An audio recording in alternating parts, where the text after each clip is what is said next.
mema, jinene mazuri tu, mabaya yatakuwa mbali na wewe.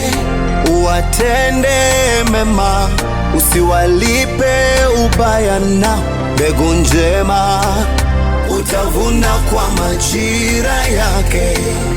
Aibu si fungu lako, fedheha si jibu lako, machungu moyoni Bwana ameona.